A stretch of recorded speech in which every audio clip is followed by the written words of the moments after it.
Bonjour, dans cette vidéo, nous allons voir comment utiliser un tableau blanc interactif comme Whiteboardfy avec vos élèves. L'objectif de l'utilisation d'un tel outil est de créer des activités synchrones et à distance avec vos élèves. Chaque élève dispose d'un tableau blanc individuel et l'enseignant pourra donc créer des activités et interagir avec ses élèves à distance. Donc pour commencer, il vous faut aller sur whiteboard.phi. Le site est en anglais, mais il est possible de le traduire rapidement avec Google Traduction en faisant un clic droit. Traduire en français depuis le menu qui se présente à vous. Une fois que vous êtes ici, eh bien, vous allez pouvoir créer une nouvelle classe pour vos élèves. Vous lui donnez un nom et vous avez différents paramétrages à votre disposition. Le premier paramétrage est la création d'une salle d'attente pour vérifier que ce sont bien vos élèves qui participent à ce cours. Vous pouvez activer le téléchargement d'images pour les étudiants, c'est-à-dire que vous les autorisez à déposer des images sur leur tableau blanc. Donc vous pouvez le cocher. Vous pouvez forcer le mode simple pour les étudiants, c'est lorsque vous avez une bande passante limitée, et donc l'éditeur sera beaucoup plus simple et prendra moins de bandes passantes. Et puis une dernière chose, vous pouvez activer le mode lent pour les étudiants, toujours dans la même optique, c'est-à-dire que l'enregistrement du tableau ne se fait pas toutes les quelques secondes, mais c'est l'élève ou le prof qui décide d'enregistrer et de partager lors de cet enregistrement son tableau. Alors, ces modes sont disponibles par la suite durant le cours et donc vous pouvez les activer ici ou les activer plus tard. Une fois que vous avez fait votre choix, eh bien vous créez une nouvelle classe. Vous arrivez donc sur cette page qui vous propose donc votre classe avec une adresse unique. Et lorsque les élèves seront inscrits, vous verrez ici les tableaux de vos élèves. Alors, vous pouvez aller jusqu'à 50 tableaux, mais je ne vous le conseille pas à cause de la bande passante. Et puis, vous avez le deuxième onglet qui est votre tableau blanc. Donc, vous avez un tableau blanc à votre disposition. Et puis, une énorme roue dentée avec, comme je vous le disais tout à l'heure, la possibilité de reparamétrer durant le cours les différentes fonctionnalités à destination de vos élèves. Une des fonctionnalités très intéressantes, c'est d'effacer tous les tableaux blancs de vos élèves en une seule fois.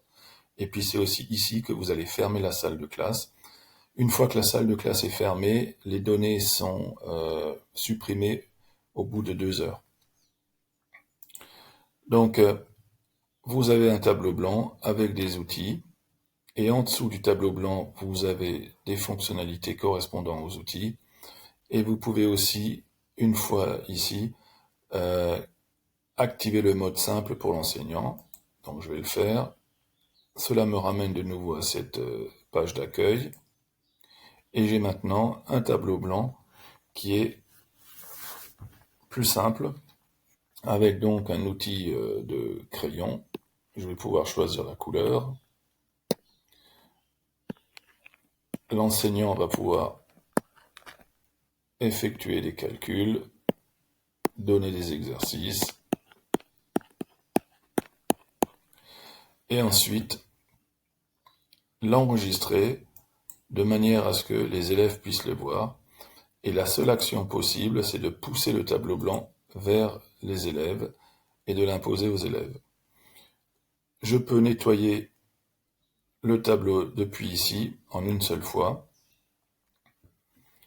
Je vais pouvoir tracer des droites, des flèches de différentes épaisseurs. Je peux aussi avoir des flèches avec des pointillés ou des pointillés tout seuls. Des formes toutes simples comme un rectangle. J'ai un mini traitement de texte avec la possibilité de changer la taille et la police.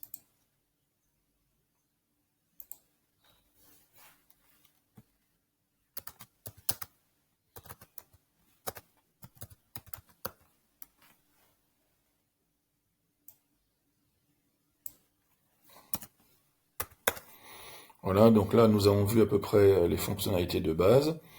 Donc si je bascule maintenant sur le mode plus compliqué, plus complexe, eh bien je retourne sur ma page et j'ai cette fois-ci des fonctionnalités supplémentaires. Alors au niveau des traits, j'ai la double flèche que je n'avais pas tout à l'heure.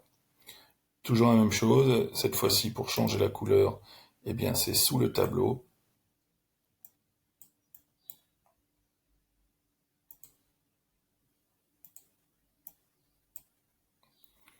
Je peux changer aussi,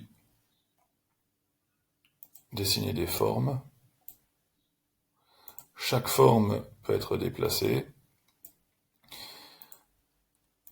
Des carrés. Je peux sélectionner et je peux changer la couleur. Je peux même mettre une bordure avec une autre couleur.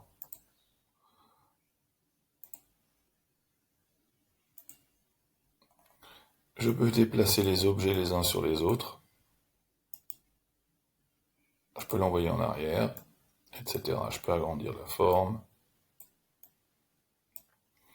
Même chose pour les autres figures. J'ai le polygone aussi.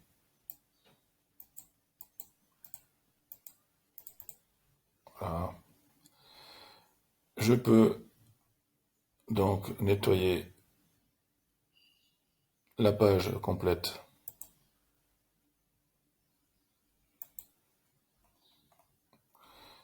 Je peux insérer une image.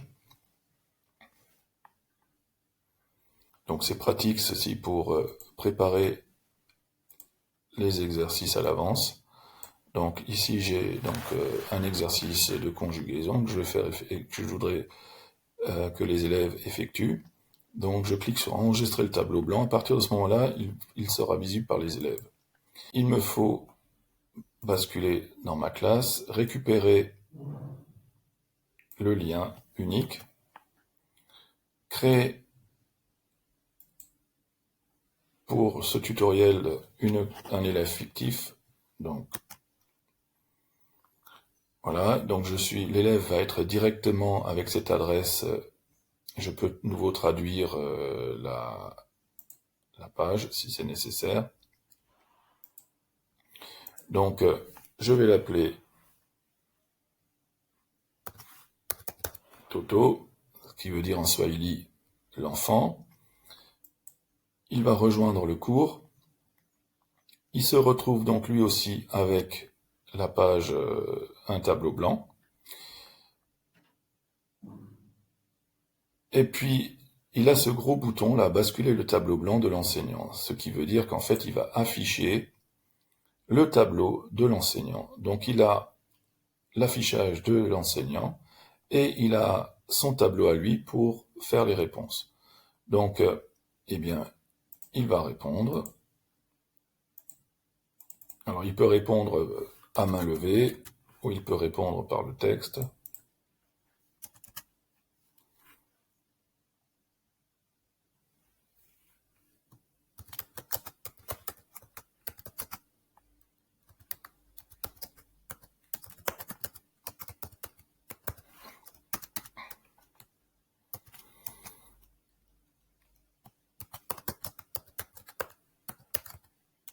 Etc. Donc il va pouvoir répondre. On repasse, je vais basculer maintenant du côté, donc il a mis sa réponse. Là, que voit l'enseignant? L'enseignant verra donc ici les différents tableaux de ses élèves. Donc ici j'ai qu'un seul élève et vous voyez que sa réponse s'affiche. L'enseignant pourra cliquer dessus et aura différentes possibilités en cliquant sur le bouton Action. Il peut enregistrer le tableau blanc sous la forme d'une image, il peut effacer le tableau blanc, et il peut lui pousser individuellement un exercice pour lui. Et il peut aussi le mettre, l'évincer du cours, alors la traduction n'est pas bonne. Hein, donc voilà les possibilités. Alors je vais effacer le tableau blanc. Et je vais cette fois-ci créer un autre exercice. Donc, j'efface mon tableau. Je vais insérer une image, cette fois-ci en fond d'écran. Et je vais par exemple demander à mes élèves d'entourer les personnages principaux de ce tableau. Je clique sur enregistrer et cette fois-ci, je vais pousser, en cliquant sur action, je vais pousser le tableau blanc à tous les étudiants. C'est-à-dire que je vais carrément leur imposer, nettoyer leur tableau à eux. Et vous voyez, cette fois-ci, ils ont mon tableau à leur disposition. Et depuis ce tableau, eh bien, ils vont pouvoir répondre individuellement à la question posée, c'est-à-dire entourer les personnages principaux.